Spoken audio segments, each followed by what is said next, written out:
Atlanta International Airport. Would you stay silent if someone tried to take away your rights? 16-year-old Amara Johnson had always dreamed of traveling. A straight-A student, she had just won a prestigious international scholarship. The scholarship was a dream come true for her, a recognition of all her hard work and dedication. She was on her way to London for a leadership program that could open countless doors for her future. The possibility of meeting like-minded students, working with world-renowned mentors, and experiencing a city with so much history filled her with excitement. Her heart raced as she approached airport security, looking forward to the new adventure ahead. She had her documents ready, her passport, boarding pass, everything in order. The excitement buzzed through her as she thought about the incredible opportunity awaiting her. She was finally going to prove to everyone, including herself, that she could do anything. But instead of the usual routine of smiling faces at the security desk, she was met with something completely different, a cold, stern voice that broke through her thoughts. "Step aside," the voice ordered. Amara's stomach sank. She glanced around, expecting the usual exchange, but instead a guard was already motioning for her to move out of line. Confusion clouded her mind as she stepped aside, her heart pounding in her chest. "Is something wrong?" she asked, trying to sound calm, though her nerves betrayed her. She had done nothing wrong, so why was she being stopped? "We need to check your documents," the guard said curtly, his face unreadable. Amara's pulse quickened. She handed over her passport and boarding pass. She couldn't imagine what the problem could be. Everything had been double-checked before she left home. There was no way this was a mistake. She wasn't some criminal, some person who might attract attention for the wrong reasons. She was just a high school student, an achiever with a bright future. So why was she being singled out? As the guard looked over her documents, Amara felt her palms grow sweaty. The seconds felt like hours, each one slipping by slower than the last. She noticed the guard whispering to another officer, who nodded and stepped over to her. Her stomach twisted in knots. What was going on? Was this just an ordinary check? Or was something more happening? "Miss Johnson, we need to ask you a few more questions," the officer said as they motioned for her to follow them. Amara's mind raced. "What's going on? Is there something wrong with my documents?" she asked, her voice wavering despite her attempts to sound composed. "We'll explain everything soon. Please follow us," the officer replied without giving any further explanation. Confusion turned into anxiety as they walked her away from the security checkpoint. The bustling sounds of the airport faded behind her, and she suddenly felt very alone in a sea of strangers. She tried to calm herself, telling herself this was just a misunderstanding. It had to be. This couldn't be happening. She had a scholarship to accept. She had dreams to fulfill. But the closer they got to a back room, the more the weight of the situation pressed down on her. What could be going wrong? What had she done to deserve this? As they reached a small, isolated office, she saw two more officers standing by the door, watching her closely. She stepped into the room, heart racing. What had started as a dream journey had just turned into a nightmare. The officers didn't look friendly, and the air felt thick with suspicion. She hadn't broken any laws. She wasn't involved in anything shady. She was just Amara Johnson, a girl from a small town with big dreams. But whatever was happening here, she was no longer in control. "Where are you watching from, and what time is it?" Amara Johnson stood in line at the Atlanta International Airport, her passport clutched tightly in her hands. Her heart pounded, not from nerves, but from excitement. This was the moment she had dreamed of for years. Traveling abroad, seeing the world, proving to herself that she could accomplish anything. At 16, she had already earned a reputation as one of the top students in her school. Her straight-A record, combined with her passion for leadership, had earned her a prestigious international scholarship. London was waiting for her. A program designed for future world leaders. This was her chance to shine. The airport bustled with activity, the hum of conversation blending with the distant echoes of flight announcements. She adjusted her backpack and stepped forward, inching closer to the security checkpoint. Everything was going smoothly until it wasn't. "Step aside," a voice ordered. Amara's head snapped up. A stern-looking TSA officer, clad in a Navy uniform, gestured for her to move out of the line. Confusion rippled through her, but she complied, shifting to the side as instructed. "We need to check your documents," the officer said, expression unreadable. Amara frowned. "Is something wrong?" No answer. Another officer joined, glancing down at her passport and then back up at her face. Her stomach twisted. She had done nothing wrong. Her documents were in order. So why was she being stopped? Passengers moved past her, barely sparing a glance, too absorbed in their own travels to notice the young girl now being scrutinized. "Where are you traveling to?" one officer asked. "London," Amara said, forcing her voice to stay even.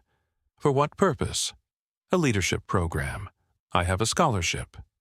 She motioned toward the acceptance letter in her hand. The officer barely glanced at it. "How did you afford this?" The question hit like a slap. Her grip on her passport tightened. "I told you, I won a scholarship." The officer exchanged a look with his colleague. "Step over here, please." Amara's pulse quickened. This wasn't routine. Something was wrong. As she moved toward a separate area, anxiety churned in her stomach. She watched as others, people who didn't look like her, sailed through security without hesitation. No stops, no questions. Her hands trembled, but she lifted her chin. She wasn't going to let this break her. She had earned this trip. She had worked for this opportunity. She wasn't going to let anyone take it from her. "What's the problem?" she asked, her voice firm. Silence. Then, finally, an answer. "We just need to verify some things." Amara took a breath. "Like what?" No response. Her heart pounded as she realized the truth. This wasn't about her documents. This was about something else. And what happened next would change everything. Amara was led into a small, windowless security room, the fluorescent lights overhead buzzing softly. The air inside was stale, heavy with an unspoken tension.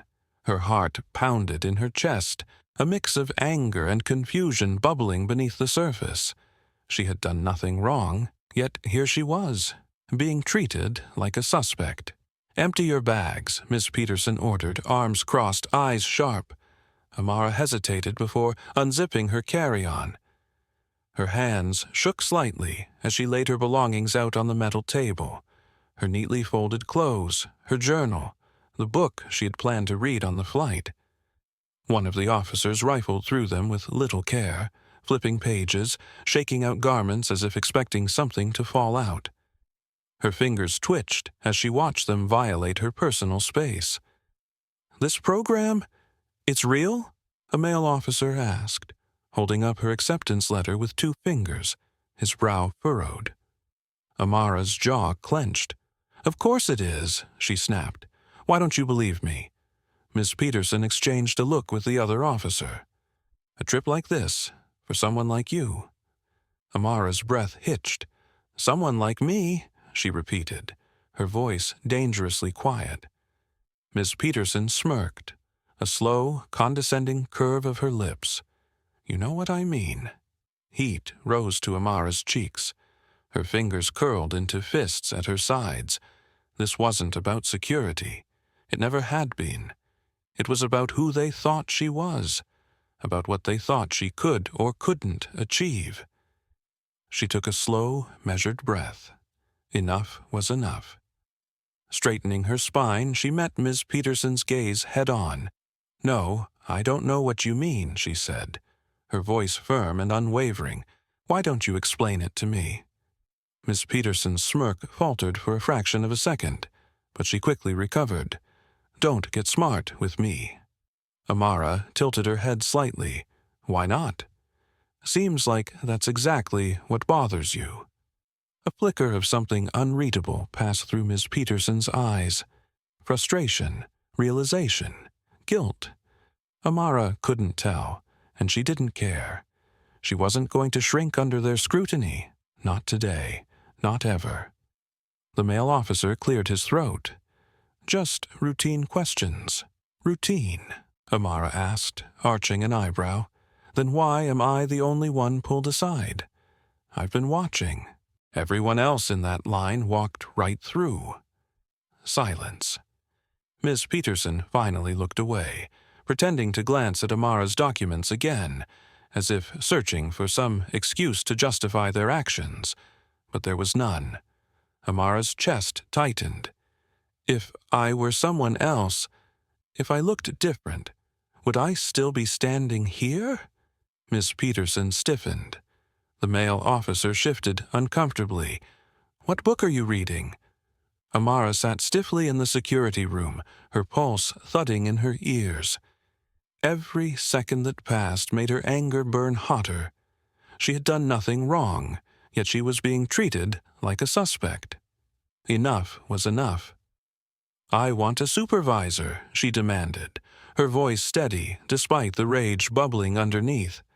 Miss Peterson rolled her eyes. "That won't be necessary." Amara crossed her arms. "Then tell me why I was stopped." The officer hesitated. "You looked suspicious." Amara's stomach twisted. "Suspicious?" She pulled out her phone and with one swift motion pressed record. The screen blinked red as the video started. "Say that again," she said, her voice firm. Miss Peterson's expression shifted from smug to tense. "Turn that off." "Not until you explain why I'm being treated like a criminal." The air in the room thickened. The second officer shifted uncomfortably, clearing his throat. Amara kept the camera trained on them, unblinking, daring them to answer her. Just then, the door opened, and another officer entered. He was older, with graying hair and a calm but authoritative demeanor. "What's going on here?" Miss Peterson straightened immediately. "Routine secondary screening," she said quickly. Amara turned to the new officer. "I was pulled aside for no reason, but I have proof my trip is legitimate." She reached into her bag and pulled out a folder, her hands steady despite her fury. One by one, she laid out the documents on the table, her scholarship paperwork, flight confirmation, even a personal letter from the program director verifying her participation. The supervisor picked up the letter, scanning it carefully. His brows furrowed slightly, then his eyes flicked up to Miss Peterson. "Why was she stopped?" he asked, his voice calm but pointed. Miss Peterson hesitated. She seemed nervous." The supervisor's gaze darkened. "Did she trigger any security alerts?" "No," Miss Peterson admitted. "Did her documents appear fraudulent?" "No." Then why was she held back when other passengers were allowed through? Silence. The weight of it pressed against the walls. The supervisor frowned. "There's no reason she should be detained."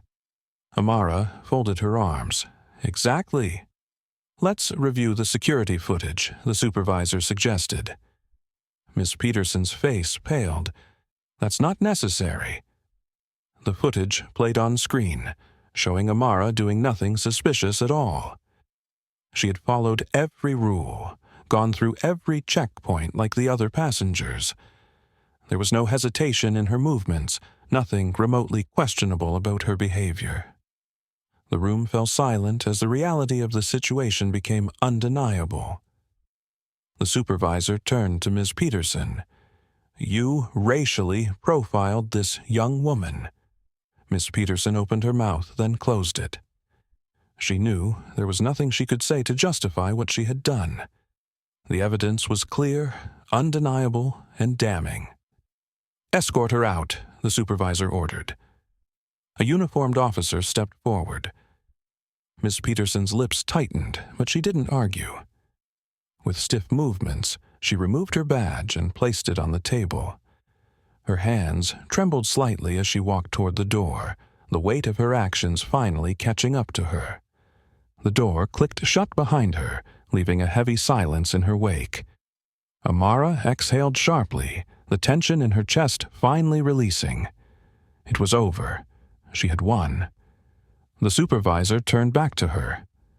"Miss Johnson, I apologize for what you experienced today. This should have never happened."